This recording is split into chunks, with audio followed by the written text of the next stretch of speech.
Hey everyone, welcome to the Gen X Dad and his Gen Z Teens podcast. This is a program that takes a lighthearted look at generational differences about all sorts of topics. We talk about everything from pop culture, history, relationships, politics, but only at a very shallow level. We don't aim to be controversial or be the authoritative voice on any topic. We just like to talk about these things, highlight some of the differences between us, and go from there. Today, we're going to give an update on the presidential election and talk about a little bit about what I remember from presidential elections when I was growing up versus what my teens are seeing with this one.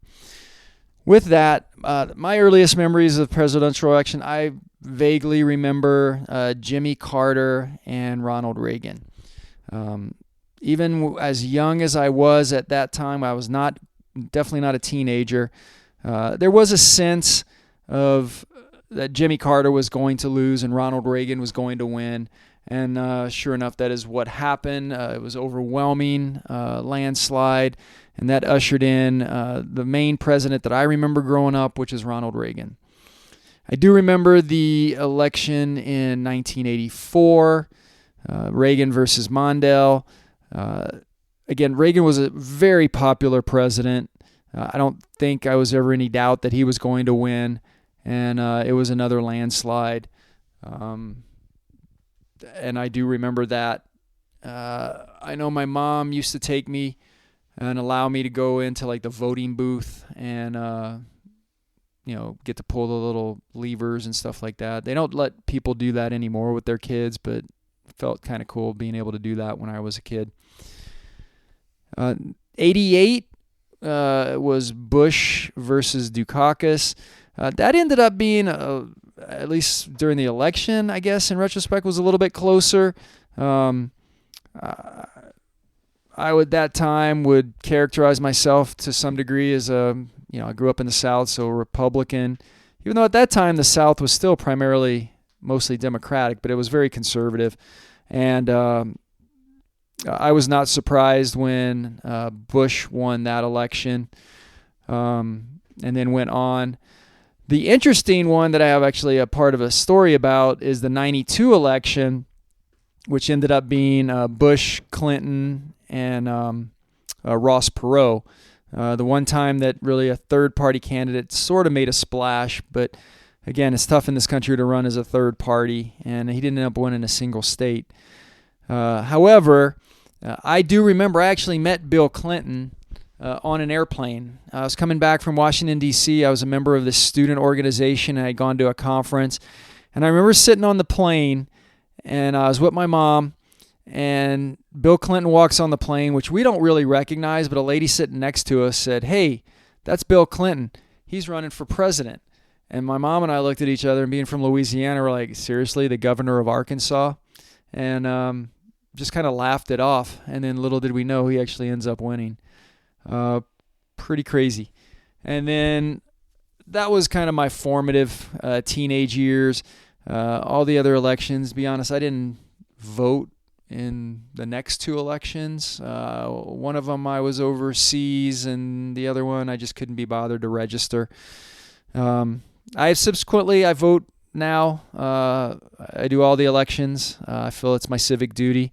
My two teens right now are too young to vote.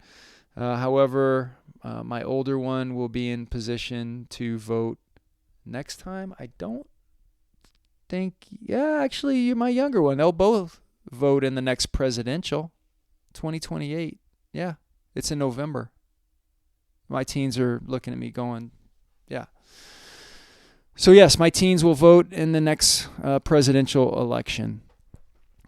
So with that, biggest thing I remember from those elections, certainly they're not nearly as contentious. They didn't last as long. I mean, here we're in constant election cycles. The candidates were not as controversial. In this election cycle, right now we're at Kamala Harris versus Donald Trump.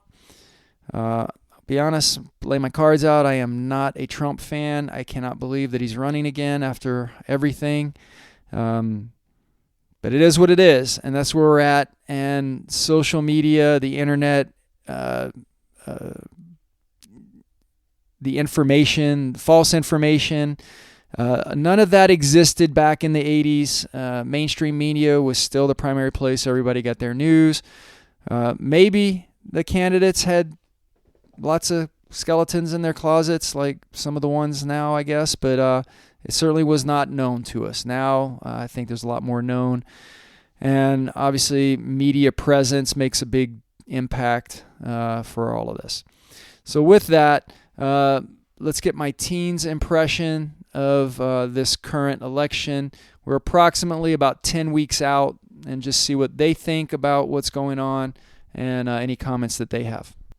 We've been dealing with a lot of the advertising and all sorts of campaigns and stuff, especially living in a swing state where you just get a ton of that type of stuff.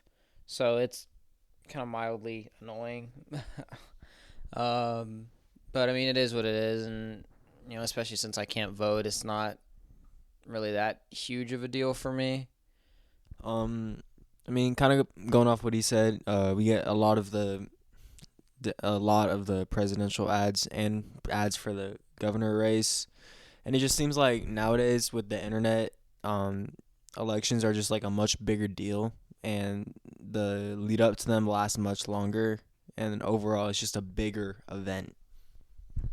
Well, it's certainly that. Just the amount of money and the way the media and the fact that it's hitting you now on social media, internet commercials on YouTube, internet commercials on pretty much anything, as well as on TV and radio.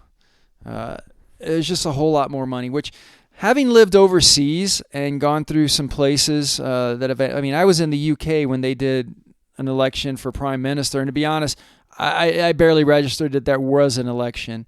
They're much quicker. There's not nearly the amount of money thrown at things. And in some ways, I think that's better. Now, again, you can argue that we become less informed by the candidates, but man, it just seems like these election cycle, it ends and the next one starts the next day. And that can at times be very stressful, because everything tends to be doom and gloom, kind of along the lines of bad news sells. So it's always trying to shock you and awe you with every terrible thing that the other person's going to do, and I think that gets tiring after a while. What I remember was a more optimistic time in the 80s. Again, I couldn't vote during that, but it seemed to be just not all as negative in your face at all times as it is now. So with that, you guys have a lot of videos and commercials and stuff like that. Is it a topic of discussion at school at all? No, I mean not really. Even though now I'm kind of in a point where some actually of people I know are at the point where they can vote, but still, no, it's really not that big of a thing. At least as far as the people I've been around and what I've heard, I've never really heard much of it outside of like my government class. Okay, and what about any hats, T-shirts, or anything like that? Have you seen any of that? I haven't seen anything like that.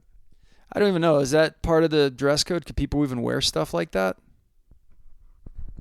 It's iffy. There's been stuff in the past where there's been issues.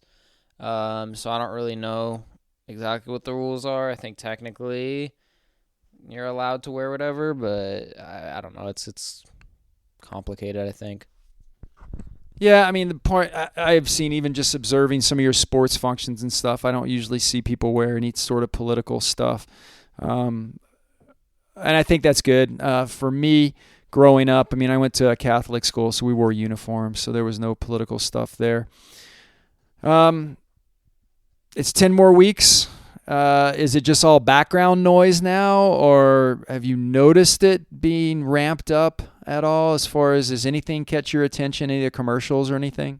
No, everything's just background noise. All the commercials that we see, we've seen before like 20 times.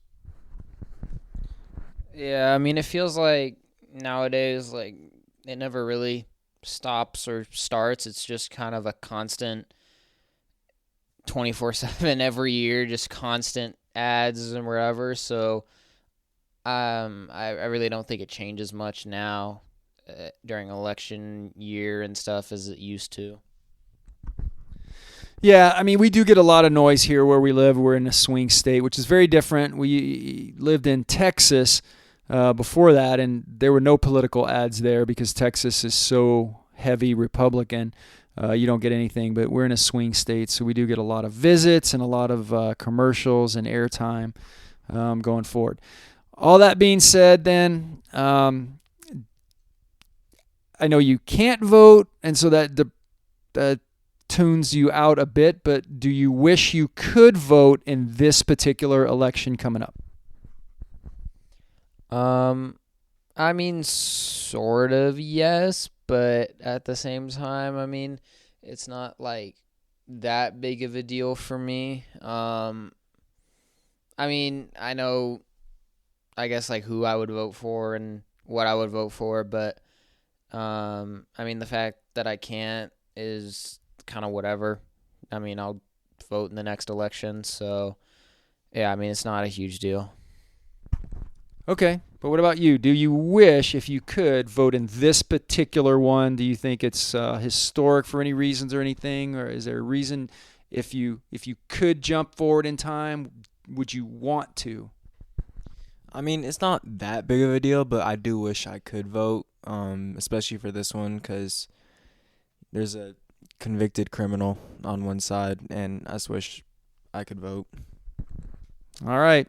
Well, so there you hear at least from two young people who I think lean that way. Now, again, could be influenced because I'm not a Trump guy.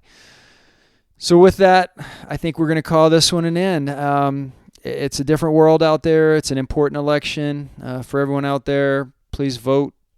Make your voice heard. That's the way we take care of our civic duty in our country. And I think that's all we have for this week. So thank you for tuning in to the Gen X Dad and his Gen Z teens. Bye.